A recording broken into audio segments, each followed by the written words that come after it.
Narito ang 7 benefits ng low carb na pagkain. Ang mga benepisyo ng low carb na pagkain ay maaaring mag-iba depende sa tao. Ngunit narito ang ilan sa mga pangunahing benepisyo na maaaring makamit. Number 1, pagbaba ng timbang. Ang low carb na pagkain ay maaaring makatulong sa pagbawas ng timbang dahil ito ay nagpapabawas ng calorie intake at nagpapalakas ng satiety o pakiramdam ng kabusugan. Number 2, pagkontrol ng blood sugar. Para sa mga may diabetes o pre-diabetes, ang low carb na pagkain ay maaaring makatulong sa pagkontrol ng blood sugar levels. Number 3, pag-angat ng HDL cholesterol.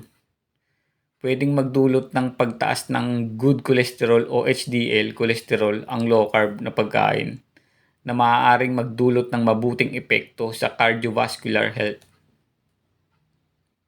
Number 4, pag-angat ng energy levels. Ang ilang tao ay nakakaranas ng mas mataas na energy level kapag sila ay kumakain ng mas kaunting carbohydrates at nakatutok sa ibang macronutrients tulad ng fats at protein. Number 5, pagpapababa ng triglycerides level sa dugo. Ang low carb na pagkain na isa sa mga risk factor para sa cardiovascular diseases.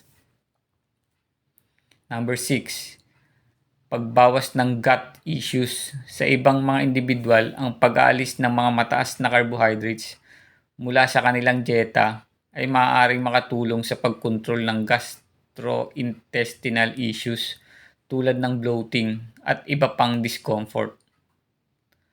Number 7, pagkabawas ng cravings. Ang low carb na pagkain ay maaaring makatulong sa pagkontrol ng cravings para sa matatamis at mapanakit na pagkain na nagiging dahilan ng overeating. Mahalaga pa ring tandaan na ang mga benepisyong ito ay hindi pare-pareho para sa lahat at bawat tao ay may magkakaibang pangangailangan sa dieta.